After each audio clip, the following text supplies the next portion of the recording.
Learning by Mahina Smith. My first skill is planning, drafting, and revising. This skill really challenged me. My example is our year-long project. Our scale drawing was really hard for me, and I'm just the architect, so I was kind of in charge of it.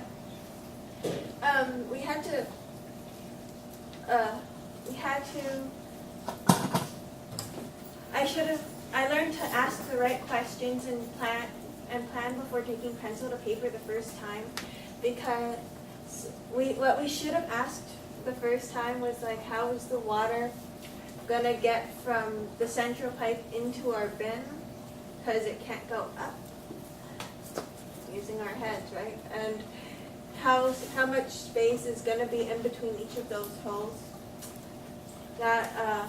So we had to revise and revise and revise. It took us forever to get done because we didn't ask the right questions and have a set plan in our heads before we started to make our scale drawing.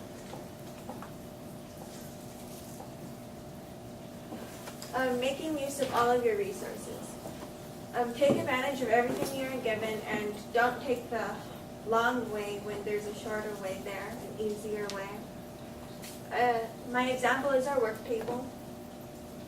Our work table, we started out with like 5 people working on putting legs on a table or making a frame, which was unproductive because it really doesn't take 5 people to build at a time. So what we should have done was had people inside working and planning, like on our extendable leggings, which we didn't work on until the very last minute either. So we didn't make use of all of the people that we were given. But by the end of the project, we had people working on our infographic inside and outside.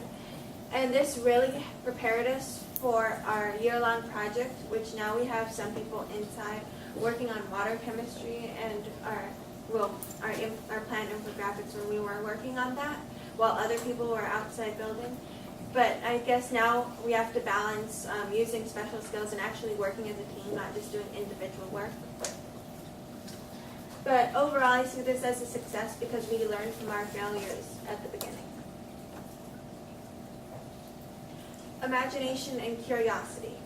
In MPX, we use our imagination a lot because they don't actually give us set boundaries of where we can take our own thinking, which is a big part of using a real-world skill because they're not going to tell you exactly what to do in the real world. My example is my summer reading infographic, which some people are calling the Alchemist infographic. This is my first draft, and that's my final. My first draft, I wasn't using my imagination very well. It's just a map. It's simple thinking, I guess, and it doesn't look that nice either. But my second one, I used my curiosity, and I asked myself what was the theme of the book, and I found that, personally, I thought that the experiences that he gained were the real treasure, not the treasure that he finds or doesn't find in the end. So I think that this one is a lot better, and I used my imagination to put the experiences in the treasure chest to represent the theme of the book. I learned not to take things straightforward and to investigate and dig deeper. Effective oral and written communication. So this is a real challenge for me because I've never thought of myself as very good at speaking in public. I'm pretty good at writing though, not to brag or anything. But MPX has given me a lot of chances to improve my speaking and my oral speaking skills. My spoken word poetry is what I chose to represent this. You have to choose something that meant a lot to you personally. They didn't give you a topic, like a specific topic. So when I wrote this poem, it had to put a piece of myself into what I wrote because it meant something personally to me. And I learned that with poetry, you can either think of it as like a restriction on what you can write, you can't be very straightforward, or you can think of it as a way, as a freedom to like paint a picture in your audience's mind and not have to use grammar or certain things that mess me up anyway. And oral speaking, I had to learn to speak with emotion, and I'm not very good at that. When I gave my poem to Miss Calabro before, she said that I sounded happy when I was talking about my poem, which I shouldn't have, because being happy when you talk about child militias and rape and stuff is not good.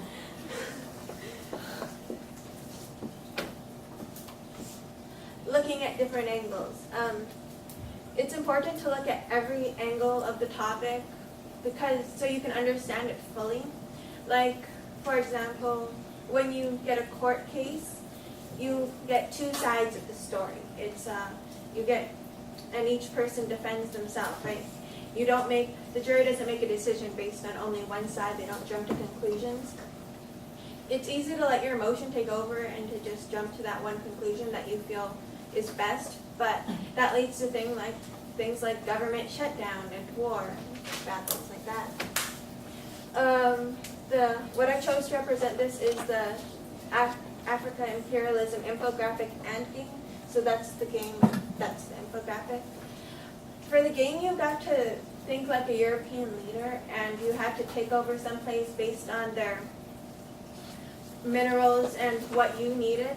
And looking through it from their eyes, you see that they didn't actually think of it as people that they were killing, which is really wrong, but you have to understand that that's just how they felt at the time, what they believed was right. And for the African people, when we researched the infographic, you got more of their side of this story, which was that these people were taking over your life and taking away your beliefs and forcing something on you, which is what I believe is. So I believe what the Europeans did was wrong, but you have to understand what they were thinking at the time. You can't just think of them as evil people. So I learned not to jump to conclusions and how they felt. Accessing and analyzing information. It's important to be able to access and analyze information because you to be able to understand it and cut down to the details that you need. This was a success from my point of view. It was my Heroes project. So you had to cut down to what made a true hero. They just gave you the entire book. And so you have to cut down and analyze the information that they gave you to just what makes a true hero.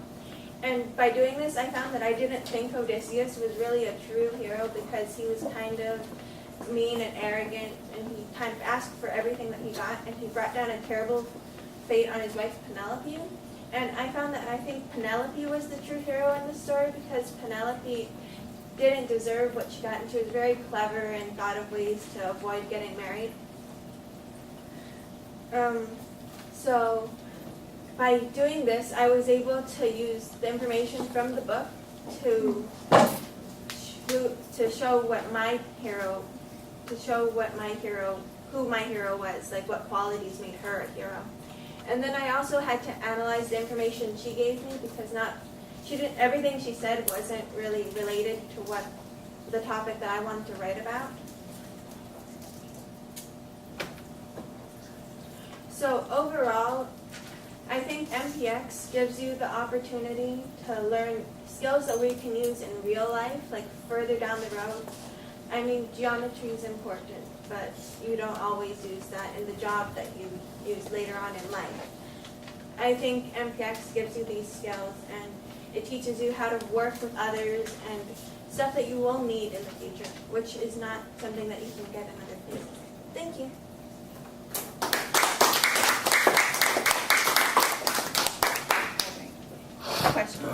Questions, comments? What was your first artifact? The year-long project. Thank you. Specifically was the drawing. Yeah, it was the drawing, the scale drawings. Oh, okay. Cooper. I have a comment. So at first I noticed that you were kind of stuttering a few times and like you were trying to look at your script and stuff. But then I thought it was good how after like 2 minutes later you gained a lot more confidence and you never looked at your script once for the rest of the time. Start flowing. Yeah. Yeah. Okay. He's nervous, guy. Nervous. Yeah. I like how you discuss like your challenges and like things that you weren't good at, because I feel like it gave kind of like a point of view into what you would do next.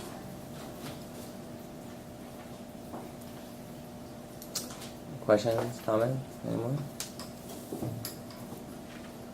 All right. Very good. Very good.